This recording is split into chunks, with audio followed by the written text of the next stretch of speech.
ఇక ABV next step ఏంటి? రాజకీయాల్లోకి ఎంట్రీ ఇస్తారా? ప్రజలకు నిత్యం అందుబాటులో ఉంటానన్న వ్యాఖ్యల ఆంతర్యం ఏంటి?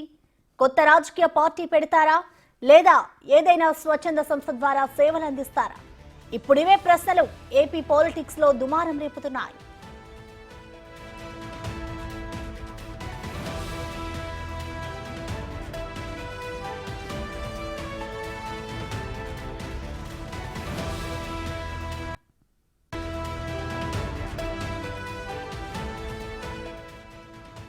ఐదేళ్ల న్యాయ పోరాటం తర్వాత ఎట్టకేలకు విజయం సాధించారు ఏబీవీ.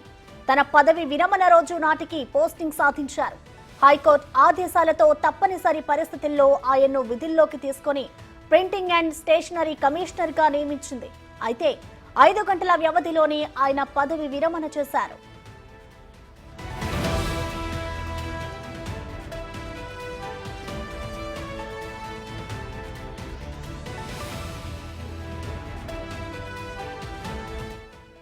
ఈ సందర్భంగా ఏబీవీ తీవ్ర భావోద్వేగానికి గురయ్యారు. అలాగే తనను ఇబ్బంది పెట్టిన వారికి భవిష్యత్తులో తీవ్ర పరిణామాలుంటాయని సున్నితంగా హెచ్చరించారు.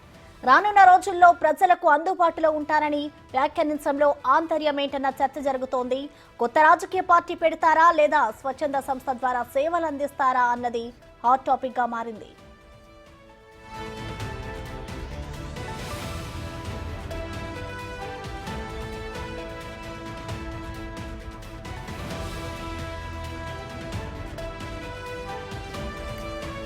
వైసీపీపై పోరాటమే తన లక్ష్యం అంటున్న ఏబీవీ భవిష్యత్తులో ఎలా ముందుకు వెళ్తారో అన్నది చర్చనీయాంశంగా మారింది.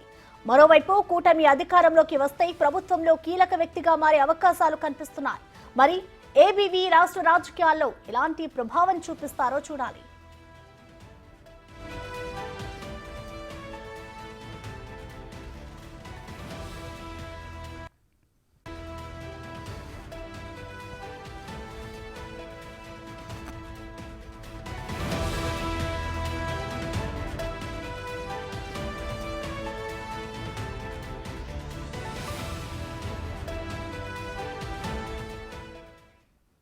ఇక దీనిపై మరింత సమాచారం మా ప్రతినిధి మల్లికార్జున లైవ్ ద్వారా అందిస్తారు. మల్లికార్జున, చెప్పండి, ఏబీవీ నెక్స్ట్ స్టెప్ ఏంటి అనేది కూడా ఒక ప్రశ్నార్థకంగా మారింది.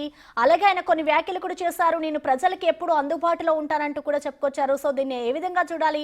ఆయన వ్యాఖ్యల్ని ఎలా అర్థం చేసుకోవాలంటారు మల్లికార్జున్? ప్రసన్న ఏబి వెంకటేశ్వరరావు కూడా నిన్న పోస్టింగ్ బాధ్యతలు స్వీకరించడం, అలాగే వెంటనే రిటైర్మెంట్ అంటే 12 గంటలకు ఆయన బాధ్యతలు స్వీకరించడం, సాయంత్రం 5 గంటలకి పదవీ విరమణ పొందడం కూడా జరిగింది. పదవి బాధ్యతలు స్వీకరించే సమయంలో కూడా నేను 5 సంవత్సరాల పోరాటం తర్వాత బాధ్యతలు స్వీకరిస్తున్నా అంటూ కూడా ఇండైరెక్ట్ గా, అంటే డైరెక్ట్ గా చెప్పకుండా ఇండైరెక్ట్ గా కూడా ఆయన చెప్పడం జరిగింది. దాంతో పాటు అదే బాధ్యత రిటైర్మెంట్ అయిపోయిన తర్వాత కొన్ని వ్యాఖ్యలు చేయడం జరిగింది. నేను ఎప్పుడు ప్రజలకు చెరువుగానే ఉంటానంటూ కూడా ఆయన చెప్పడం జరిగింది. ఆయన సర్వీస్ లో కూడా చాలా మంది భావోద్వేదాలకు గురైనట్టు కూడా ఆయన చెప్తాను. చాలా సర్వీస్ లో చూశాను, చాలా ఇన్సిడెంట్స్ జరిగినాయి అని కూడా ఆయన చెప్పడం జరిగింది. తనను ఎవరైతే వ్యక్తిగతంగా ఇబ్బంది పెట్టారో వారిని హెచ్చరిస్తూ కూడా కొన్ని వ్యాఖ్యలు కూడా ఆయన చేయడం జరిగింది. ఎలాంటి ఇబ్బందులు పెట్టారో అలాంటి ఇబ్బందులు అలాంటి ఇబ్బందులు వాళ్ళకు కూడా వస్తాయంటూ కూడా డైరెక్ట్ గా ఆయన హెచ్చరించడం కూడా జరిగింది. అంటే ఇప్పుడు ఐఏఎస్ కానీ ఐపీఎస్లు కానీ రిటైర్ అయిపోయిన తర్వాత కొంతమంది విశ్రాంతి తీసుకుంటా ఉంటే, కొంతమంది రాష్ట్రంలో స్వచ్ఛంద సంస్థలు పెట్టడం కానీ పార్టీలు పెట్టడం కానీ మనం చూస్తూనే ఉన్నాం. ఇప్పుడు చూసుకుంటే కనుక ఏదైతే ఉందో నిమ్మగడ్డ రమేష్ కుమార్ చూసుకుంటే కనుక ఒక స్వచ్ఛంద సంస్థని ఆయన న్యూ డెమోక్రసీ ఫర్ పీపుల్స్ అనే పేరుతో కూడా ఆయన ఒక స్వచ్ఛంద సంస్థను కూడా నడుపడం జరిగింది. దాంట్లో కూడా మాజీ సిఎస్ ఎల్వి సుబ్రహ్మణ్యం కూడా సంస్థలో ఉండటం జరిగింది. దాంతో పాటుగా ఐపీఎస్ అధికారి రిటైర్మెంట్ తీసుకొని మరి ఆయన స్వయంగా ఒక పార్టీని అయితే జై భారత్ భీమ్ పార్టీని స్థాపించడం జరిగింది. ఆయన ఆ పార్టీని స్థాపించి ఆయన ఎన్నికల ప్రజల కోసం సేవ చేస్తున్నట్టుగా కూడా ఆయన చూస్తున్న ప్రయత్నం కూడా తెలుస్తుంది. ఇట్లా రిటైర్ అయిన ఐఏఎస్లు కానీ ఐపీఎస్లు కానీ ప్రజలకు చేరువయ్యే విధంగా ఇలా పనులు చేస్తూ ఉన్నారు. ఈయన కూడా సేమ్ అలాగే నేను ప్రజలకైతే దూరం కాను, ప్రజలకు సేవ చేస్తానంటూ కూడా ఆయన నిన్న వ్యాఖ్యానించడం జరిగింది. నిన్న రిటైర్మెంట్ సందర్భంగా వ్యాఖ్యానించడం జరిగింది. అయితే కూటమి కనుక అధికారంలోకి వస్తే కనుక కంపల్సరీగా అతనికి గుర్తింపు ఒక పదవి అయితే ఇచ్చే అవకాశం అయితే కనిపిస్తూ ఉంటుంది. ఎందుకంటే వైసీపీ అధికారంలోకి వచ్చిన తర్వాత మాజీ సిఎస్ గా ఎవరైతే ఉన్నారో అజయ్ కల్లం, ఆయనకి ఇటు సలహాదారుడుగా అంటే జగన్ కి సలహాదారుడుగా, సీఎం సలహాదారుగా కూడా పోస్టింగ్ అనేది ఇవ్వడం జరిగింది. అలాగే కూటమి కనుక అధికారంలోకి వస్తే తనకి కంపల్సరీగా ఒక పదవి అనేది కంపల్సరీగా వస్తుంది. అట్లా ఆయన ప్రజలకు ఆయన దగ్గరగా ఉంటారు.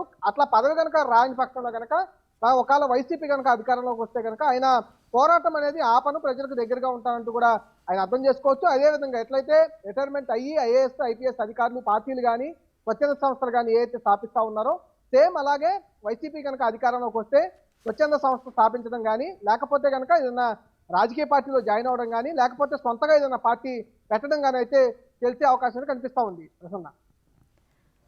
అయితే మల్లికార్జున్ ఆయన ఇంకొకటి చెప్పుకొచ్చారు, వైసీపీతో తన పోరాటమే లక్ష్యం అంటూ కూడా చెప్పుకొచ్చారు. సో దీన్ని బట్టి చూస్తే ఒకవేళ కూటమి కనుక వచ్చినట్లయితే ఆయన రాజకీయాల్లోకి ఎంట్రీ ఇస్తారనుకోవచ్చా? తప్పకుండా. అంటే చాలా మంది ఐఏఎస్ ఐపీఎస్ అధికారులు కానీ అలాగే ఉద్యోగులు కానీ చాలా మంది కూడా తమ రిటైర్మెంట్ అయిపోయిన తర్వాత పార్టీలో జాయిన్ అవ్వడం కానీ ఇట్లాంటివన్నీ చూస్తానే ఉన్నాము. ఏబి వెంకటేశ్వరరావు విషయంలో కూడా ప్రధానంగా వైసీపీ దాదాపుగా 5 సంవత్సరాలు ఆయనకి పోస్టింగ్ ఇవ్వకుండా సస్పెండ్ లో కూడా ఉంచిన పరిస్థితి. కోర్టులను సుప్రీంకోర్టు నుంచి హైకోర్టు అన్ని కోర్టులకు ఆయన వెళ్ళడం జరిగింది. అట్లాగే సంబంధించి ఐపీఎస్ ఏదైతే ఉందో ఆ సంస్థకు సంబంధించి అక్కడికి కూడా వెళ్ళడం జరిగింది.